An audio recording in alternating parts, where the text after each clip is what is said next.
안녕하십니까. 자유통일당 구주화 대변인입니다. 오늘 당 성명서 발표하겠습니다. 부정선거, 자유통일당이 막아내겠습니다. 지난해 10월 10일 국정원은 충격적인 발표를 했습니다. 국정원과 중앙선관위 그리고 한국인터넷진흥원이 합동보안점검을 하여 가상의 해커가 선관위 전산망을 침투하는 방식으로 취약점 점검을 한 결과 해킹 취약점이 다수 발견된 것입니다. 구체적으로 사전 투표한 인원을 투표하지 않은 사람으로 표시하거나 그 반대로 할 수도 있었고, 존재하지 않는 유령 유권자도 정상적인 유권자로 등록할 수 있었으며, 사전 투표 용지에 날인되는 선관위 도장과 투표관리관의 도장 파일을 선관위 내부 시스템에서 훔칠 수 있었던 것입니다. 도장 파일을 훔칠 수 있었다는 것은 선관위가 아닌 다른 곳에서 투표 용지를 제작할 수 있었다는 의미입니다. 이외에 비인가 컴퓨터도 사전 투표소에 연결하여 내부망으로 침투할 수 있었으며, 위탁 선거에 활용되는 온라인 투표 시스템의 경우에는 해커가 대리 투표를 할 수도 있었습니다. 국민 여러분께 한 가지 질문을 드리겠습니다. 그렇다면 세계 최고 수준의 해킹 능력을 보유하고 있는 북한이 그동안 대한민국 선관위 시스템을 해킹했겠습니까? 안 했겠습니까? 북한의 입장에서 대한민국 공공기관 중 가장 해킹하고 싶은 기관이 바로 중앙선관위 아니겠습니까? 선관위만 해킹하면 사실상 북한이 대한민국을 통치하는 것과 동일합니다. 선관위는 지난주 해킹 가능성을 모두 차단했다고 밝혔는데 그 말 믿을 수 있겠습니까?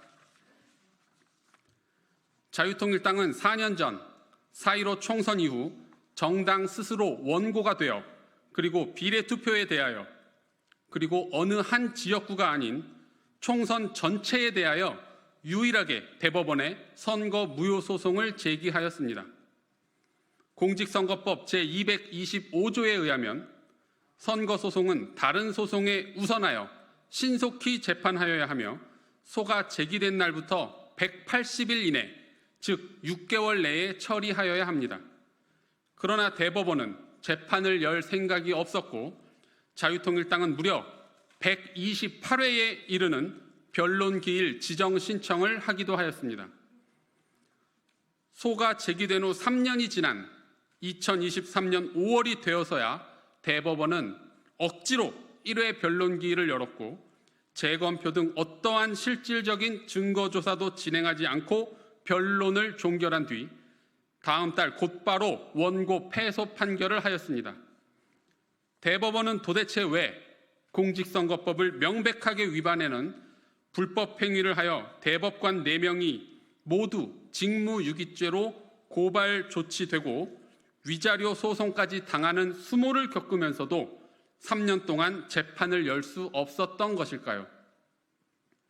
선거 소송에서 기본이 되는 재검표를 하지 않은 데에는 뭔가 특별한 이유가 있지 않았을까요? 투표용지 원본을 개봉하면 안 되는 어떤 중대한 이유가 있고, 대법관들은 그 사실을 미리 알고 있었던 것은 아닌가요?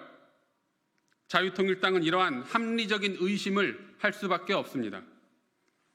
자유통일당이 지난해 정보공개 청구를 하여 중앙선관위로부터 제공받은 자료에 의하면, 중앙선관위는 지난해 4월 미루시스템즈라는 문제의 기업과 수백억 원이 넘는 계약을 체결하여 사전투표 관련 장비를 전격 교체했습니다. 이번 총선을 대비한 것입니다. 많은 국민들께서 아시는 바와 같이 미루시스템즈는 콩고 등 해외의 전자개표기 수천억 원어치를 팔고 부정선거 논란을 일으켰던 문제의 기업입니다.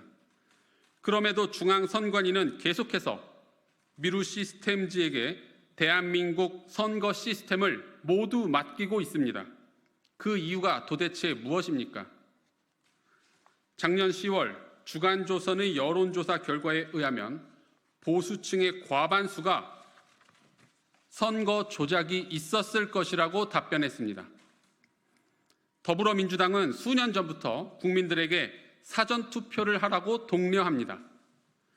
사전투표도 한 표, 당일 투표도 한 표인데 그들은 왜 자꾸 사전투표를 하라고 강요할까요? 혹시 사전투표를 할 경우에 그 결과에 있어 어떤 차이가 발생하는 것입니까? 선거 제도는 디지털 방식이 아닌 아날로그 방식으로 개정되어야 하며 최종적으로는 사전선거 폐지와 전면 수개표가 이루어져야 합니다. 즉, 우리가 학교 다닐 때 하던 반장 선거 방식으로 돌아가야 합니다. 투표를 마친 직후 손으로 개표해야 하는 것입니다. 자유통일당은 부정선거 의혹이 전부 사라질 때까지 끝까지 감시하고 싸울 것입니다. 2024년 3월 29일 자유통일당. 이상으로 성명서 발표를 모두 마치겠습니다.